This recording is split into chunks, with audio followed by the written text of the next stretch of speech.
Yo, what's up mga karabas? Isang magandang araw na naman sa inyo. Welcome sa panibagong vlog, panibagong video na ating gagawin ngayon. So, ngayon nandito ako sa ilalim ng kakahuyan. So, wala kasi akong magawa ngayon. Mag-iikot-ikot ako rito kahit medyo makulim din. Mag-adventure ba kung ano makita natin dito sa paligid. So, mag-i-explore lang ako dito.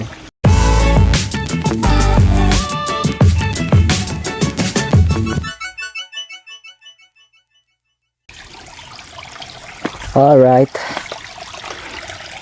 time to exploration. Wow, mahirang may mapuntang tao rito pagka ganito. Pag ganito yung itsura ng lugar.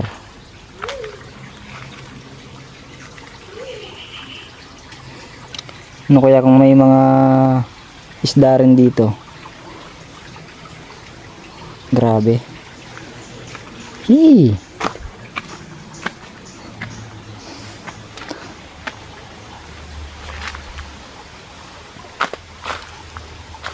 Okay.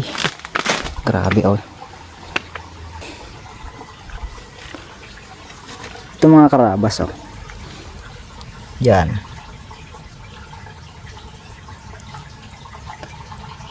Tawag dito sa ano? Sihi ba tawag dito? Ayun oh.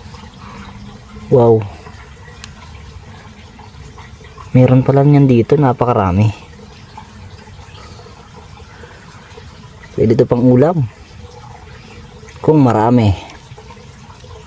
Dito lang sila. Ibig sabihin, presko pa yung lugar na to. Pag merong mga ganyan, napaka-presko pa ng lugar.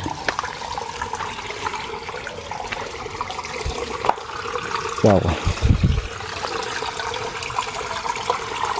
Nakadikit lang siya sa bato.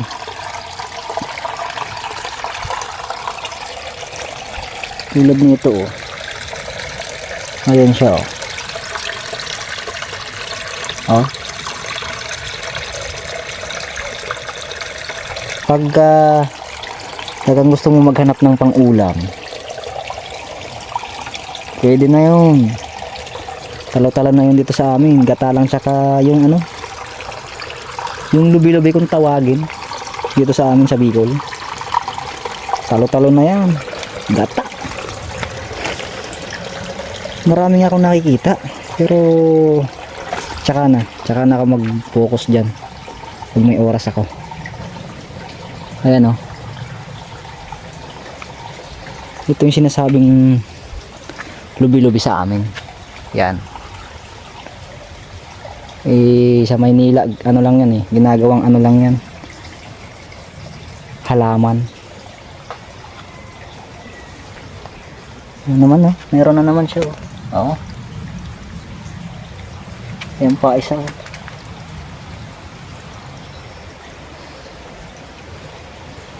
grabe. Dinig na dinig yung dumadang eroplano. Wow.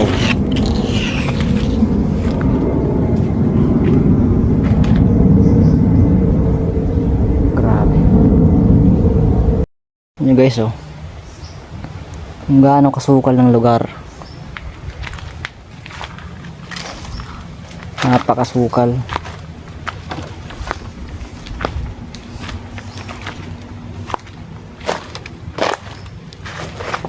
Yan oh. Ang dami pang anahaw. Ito yung ginagawa nilang ano pangbubong sa bahay dito. Ayan mga karabas. Meron ako nakita rito. Ito. Puno ng pili pero wala siyang bunga. Aray Diyos ko. Ay meron. Nasa mga ilan-ilan lang. Ayan siya guys oh. Yan yung isa sa mga pinagmamalaki ng Bicol, yung puno ng pili. Ito Wala man lang ano. Wala man lang laglag na bunga. Kapag food trip sana eh. Actually ito talagang sinadya ko rito eh. Ayun. Meron akong nakita. Isa. Ayan siya guys. Pili.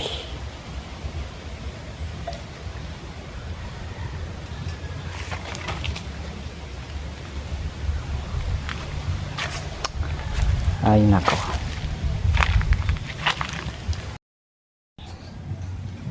So ito guys, mga karabas, sa mga hindi nakakilala ng pili, ito yung puno niya. Yan, mataas. Yan siya.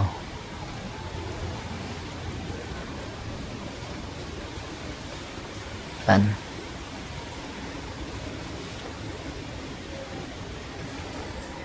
Pag maliit pa siya, ganito itsura niya. Ayan, ito. Yan yung itsura niya pagka maliit pa. So lalaki pa yan ng ganyan.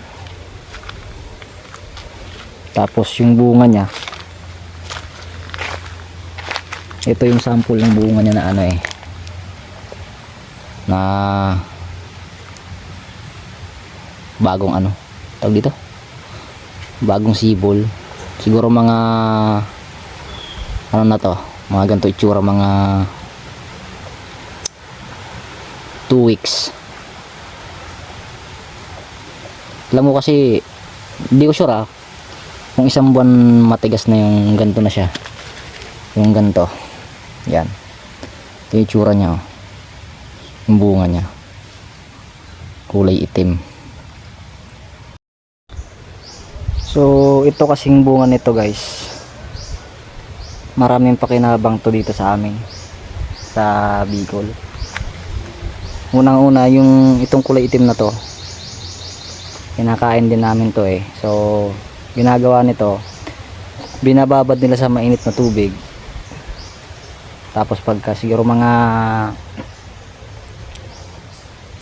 30 minutes malambot na siya. So kadalasan nitong ginagawa, sinasawsaw sa toyo. Yun ang ano niya, yun ang unang proseso na pwede mong gawin sa bunga na to. So ito, bubuksan natin to, kakainin natin to. So, papakita ko sa inyo kung ano yung itsura nito. So ayan guys, ayan, bibiyakin natin to.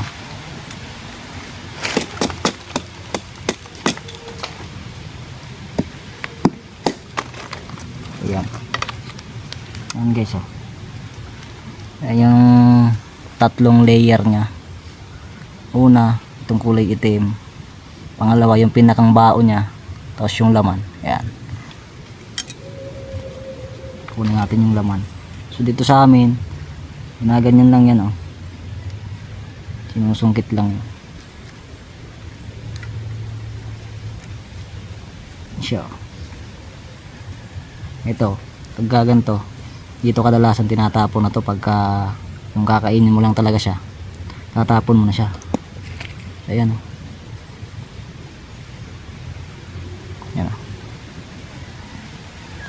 pwede mo itong kainin diretso.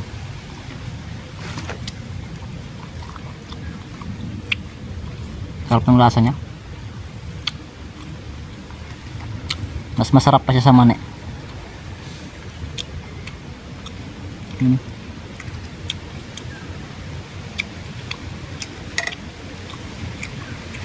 Ayan guys, ito yung puti. Ito yung ginagawang candy.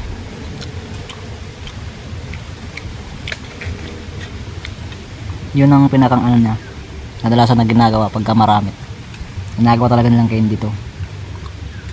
Nakakarating pa nga ng iba't ibang lugar to eh. Manila. Yun yung mga kadalasan pasalubong sa sa bus pag sumasakay ka ng bus. Yun yung mga tinitinda ng mga yung titinda ng pasalubong. So ayun guys, yung mga nagtitinda ng ano na ng candy, yung pili, ang alam kong napakaraming tindahan niya na madadaan lang ng mga bus papuntang Maynila, parting Kamsur. Kasi doon ang napakasisipag gumawa ng mga candy niyan, mga pasalubong doon sa lugar na yun. So, wala na tayo nakitang ano, napakalinis. Yan sa puno ng pili.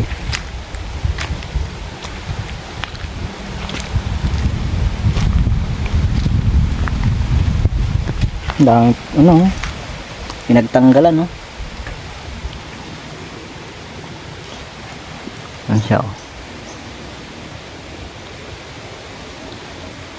Parang labo yata ng camera ko.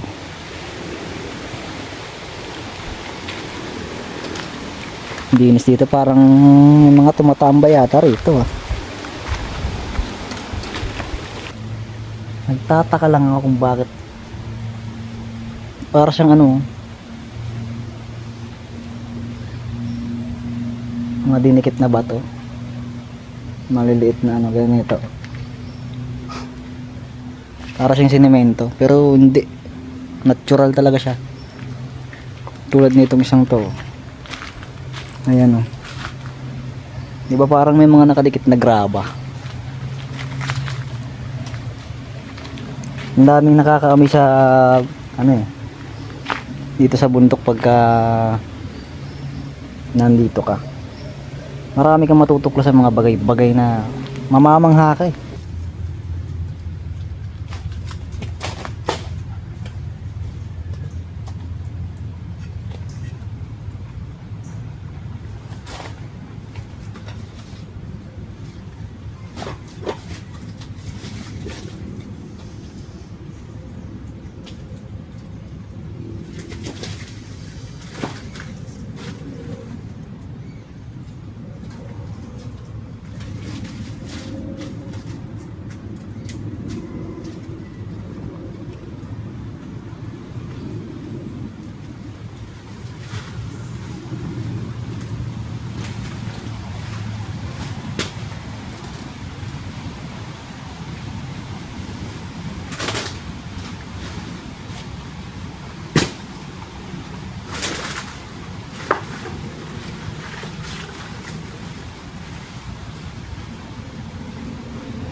Dami guys, oh.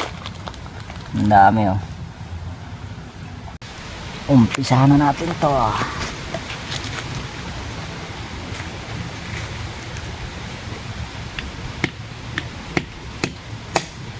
Wow, walang laman.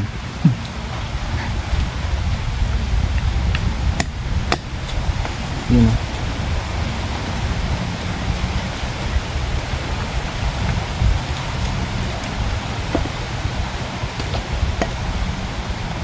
Yan siya guys, oh.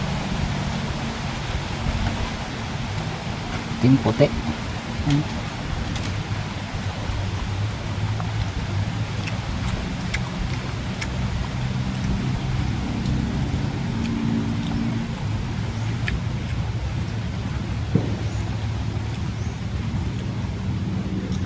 Ganito lang yan, oh.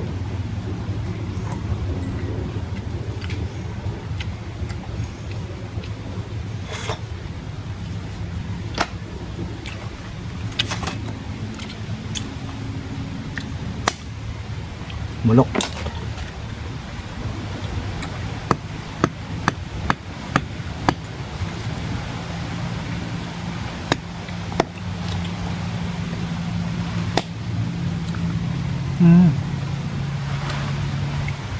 Bulok din. Hindi talaga may iwasan yung mga ganun, may mga bulok. Pero yung iba yan eh, na ano naman eh, nakaka-survive naman, so nabubuhay siya.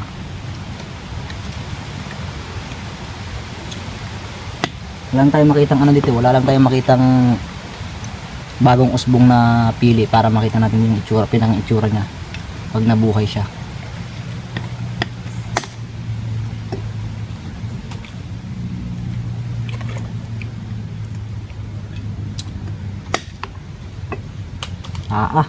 Sayang, ang dami sa ano. Ito mga ano na eh. Hindi na pwede. Wow.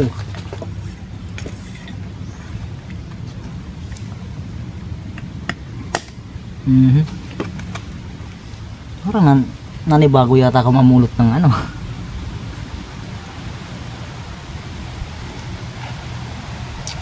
Hindi yata tama to. Oh, bulok lahat. Ito hindi.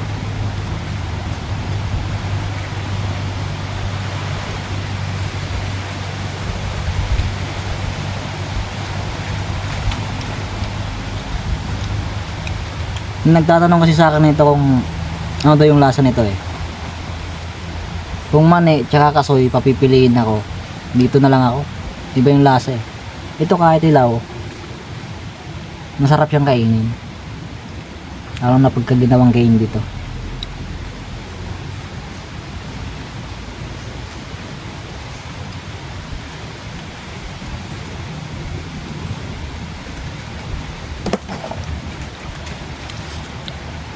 Wala na. So ayun nga mga karabas, katulad ng sinabi ko kanina, yung pambansang dahon natin na to, yung anahaw, dito sa amin kasi iilan lang yung alam kong napagagamitan yan eh. Pero marami daw na pwedeng pagamitan dyan eh. Pambubong sa bahay. Minsan kami dati pagka pumapasok sa eskwela, pag umuulan, yan ginagawa naming pang ano, ginagawa namin payong para di ko mabasahan ng ulan. So yan, puputulin lang yan dito, yan dito, hawakan dito, pwede na, hindi ka na mababasa ng ulan yan. Meron pang isang ano yan eh, isang pinagagamitan yan eh, yung ano, yung pamaypay, yung tinatawag nilang abaniko. So gawa dito yun. Tatay ko dati marunong gumawa nun eh, hindi lang ako naturuan. So yan ang pakinabang ng ano na yan, na yung alam ko lang ha, yung alam ko lang, ewan ko lang sa iba kung ano pa yung pwedeng paggamitan nila yan. Oo, tulad dati pagka naghahanap sila ng pukyutan, yung tinatawag nila ditong ano, putyukan. Yan yung pinapambalot nila para lang maiuwi sa bahay. Ginagawa nilang pambalot yung mga dahon na yan. Kasi yun ang naalala ko noon. Yung time na di pa ako lumuluwas ng Manila, di pa ako nakakarating ng syudad. Taong bundok ako nun. Grabe. Sa tagal ng panahon na hindi ako umuwi, hindi ako nakakarating ng bundok, nakakamiss pa rin. Masarap talaga mag-adventure.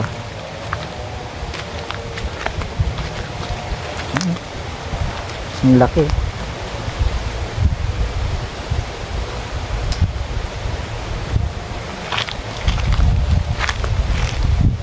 Ay nako.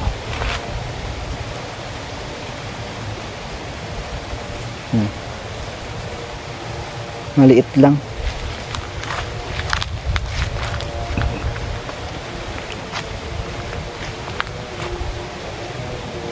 Yung manipis na kawayan, no?